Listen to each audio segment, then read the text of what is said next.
نعت کا دوسرا میرا سوال تھا، آپ نے نعت کی بات کی حضرت حسان بن ثابت رضی اللہ تعالیٰ عنہ کے حوالے سے، پیسے لے کے نعت پڑھنا کیسا ہے؟ آج کل یہ پروفیشن ہے، طے کر کے جانا کہ محفل میں، اب وہ کہہ رہے ہیں جی ہمارا خرچہ ہے، ہم کسی دوسرے ملک میں شہر میں جا رہے ہیں، ہم نے ٹکٹ لینی ہے، ہم نے ہوٹل میں رکنا ہے، ہم نے کھانا کھانا ہے، تو طے کر کے محفل نعت میں جانا پڑھنا یہ کیسا ہے؟ اس پہ میں تو پہلے یہ بولوں گا، دو میں جانے مٹھے باؤ.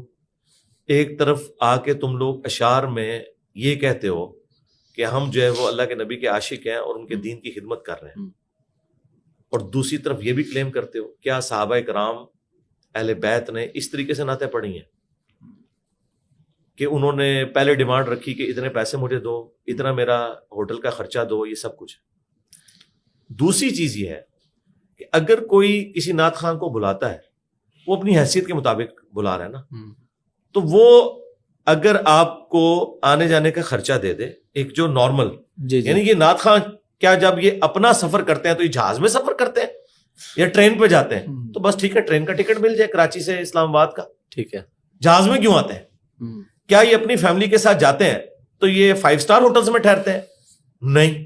تو بس جس نارمل ہوٹل میں ٹھہرے ہیں، بلکہ ان کو تو مسجد میں ٹھہرنا چاہیے، تو دین کے کسٹوڈین ہے نا.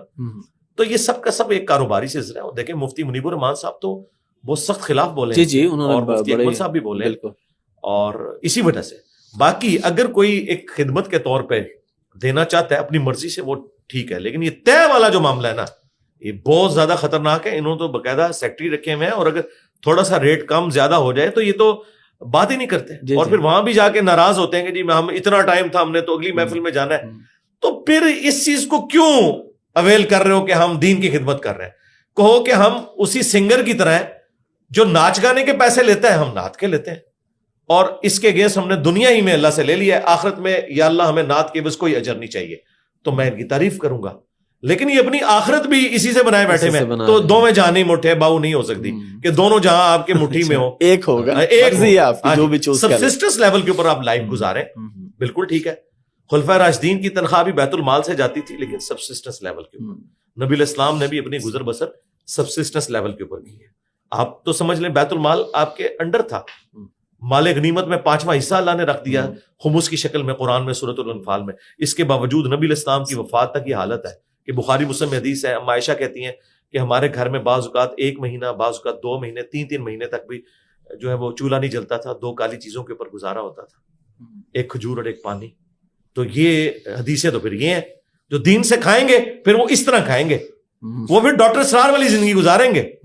ہاں، پھر وہ شاہانہ لائف نہیں گزاریں گے کہ وہ مہنگی مہنگی گاڑیوں سے نکل کے تو امت کو بتا رہے ہیں کہ اللہ کے نبی چٹائی پہ بیٹھتے تھے، یہ نہیں بتائیں گے. اگر مہنگی گاڑی کوئی تحفہ دے دے تو نذرانہ یہ تحفہ لینا کیسا ہے؟ اگر کوئی مرید ہے، اس کے بارے میں بخاری مسلم میں حدیث ہے کہ نبی علیہ السلام نے زکوٰۃ کے کلیکٹرز کو بھیجا. سورہ التوبہ کی آیت نمبر 60 میں جو زکوٰۃ کے 8 مصارف ہیں، ان میں سے ایک مصرف جو ہے وہ ان لوگوں کی تنخواہیں ہیں جو کلیکٹ کرتے ہیں، ٹھیک ہے، عاملین انہیں کہا جاتا ہے. تو عاملین جب واپس آئے نا، انہوں نے بیت المال میں بھیڑ بکریوں کی زکوٰۃ جمع کروائی اور کہا کہ یا رسول اللہ یہ تو وہ چیزیں تھی جو زکوٰۃ کی مد میں ہے، اور یہ کچھ گفٹس ہیں جو ہمیں ان لوگوں نے دیے ہیں. یہ حدیث بخاری مسلم دونوں میں ہے. تو نبی علیہ السلام نے فرمایا کہ تم میں سے کوئی شخص جا کے اپنی ماں کے گھر میں رہے، میں دیکھتا ہوں اسے کون گفٹ دیتا ہے وہاں پہ. یہ اس پوسٹ کی وجہ سے تمہیں گفٹ ملا ہے، لہٰذا یہ گفٹ توشہ خانہ میں جمع ہوگا. اچھا، یعنی وہ میں آج کی جی یعنی بیت المال. ہاں، یہ نہیں ہے کہ جناب آپ باتیں ریاست مدینہ کی کریں اور توشہ خانہ سے آپ چیزیں اپنے گھر میں لے جائیں، انہیں بیچیں، اور جو ان کے مخالفین جو ان پہ کیس بنا رہے ہیں وہ وہی آرگومنٹ دے رہے ہیں جو کچھ عرصہ پہلے یہ دے رہے تھے. آپ کو پتا ہے لاہور ہائی کورٹ نے اب کہا کہ آپ سارا ریکارڈ بھیجے، تو انہوں نے کہا یہ تو سیکرٹ ہے. تو اس کا مطلب ہے کوئی فرق نہیں ان سیاستدانوں کے اندر، سب ہی ایک طرح کے ہیں. ہاں، یہ آپ کہہ سکتے ہیں کہ ایک بڑا چور ہے، ایک چھوٹا چور ہے، لیکن اللہ کے فضل سے چوری سے پاک کوئی نہیں. ویسے آپ نسبتاً کس کو بہتر؟ میں تو سراج الحق صاحب کو بہتر سمجھتا ہوں، کریکٹر والا انسان ہے. دیکھیں ان کے لیونگ سٹینڈرڈ آپ کے سامنے، تو نسبتاً کیا مطلب بالکل کلیئر ہے، ون سائیڈڈ ہے. باقیوں کا تو میں نام بھی لینا گوارا نہیں کروں گا سراج الحق صاحب کے ساتھ، سیدھی سی بات ہے.